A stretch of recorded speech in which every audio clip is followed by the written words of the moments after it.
La seule directive principale, fondamentale que Jésus a donnée à ses disciples lorsqu'il était sur la terre a été premièrement de nous aimer les uns les autres. Et nous pouvons voir aussi qu'il a utilisé un exemple très fort pour leur montrer qu'aucun d'entre eux ne devait se considérer comme étant supérieur aux autres. En effet, voyons que pour marquer leur conscience à ce sujet, il leur a lavé les pieds, lui, leur maître. Et c'est bon justement de voir ce que dit Jésus-Christ à ce sujet. Et cette histoire, elle se trouve dans l'évangile de Jean, chapitre 13, dans les versets 14 à 17.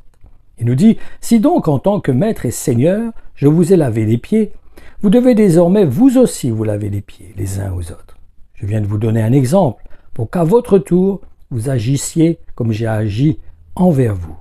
Vraiment, je vous l'assure, un serviteur n'est jamais supérieur à son maître, ni le messager plus grand que celui qui l'envoie.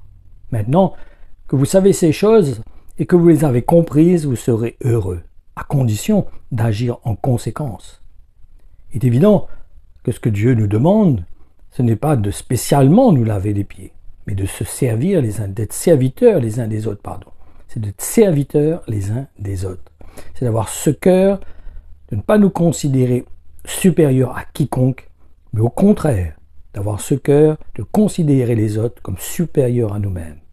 C'est ce que Christ nous a demandé, a exigé de notre part. Et il ne faudrait surtout pas négliger le fait qu'il leur a aussi demandé de participer à la nouvelle Pâque, qui est la scène. C'est très important.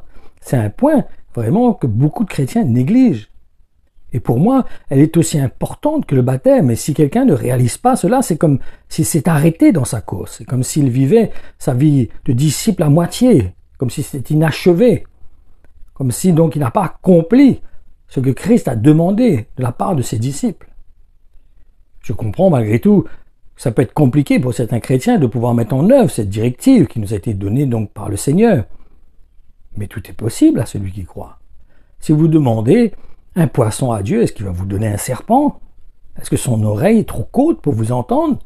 Non, il est capable d'intervenir, il est capable de vous conduire pour vous permettre de mettre en œuvre cette directive qu'il a laissée à ses disciples, qui est très importante, parce qu'elle nous montre que nous appartenons à un corps, que nous faisons partie d'un corps. Et c'est pour cela que Christ est mort, c'est pour former ce corps. Par contre, nous ne voyons nulle part qu'il a encouragé ses disciples à fêter leur anniversaire. Attention, il ne leur a pas demandé non plus de fêter le sien.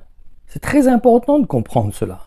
Maintenant, c'est évident que si un chrétien veut faire quelque chose pour son anniversaire, par reconnaissance à Dieu, il faut savoir qu'il ne pêche pas, tant que c'est fait avec humilité, sans excès, pour la gloire de Dieu, que dans ce moment, il donne toute la gloire à Dieu de ce que le Seigneur l'a gardé, le Seigneur l'a préservé, le Seigneur a pris soin de lui, que ce soit un moyen de témoigner de l'amour de Dieu, de la fidélité de Dieu dans cette journée de notre anniversaire.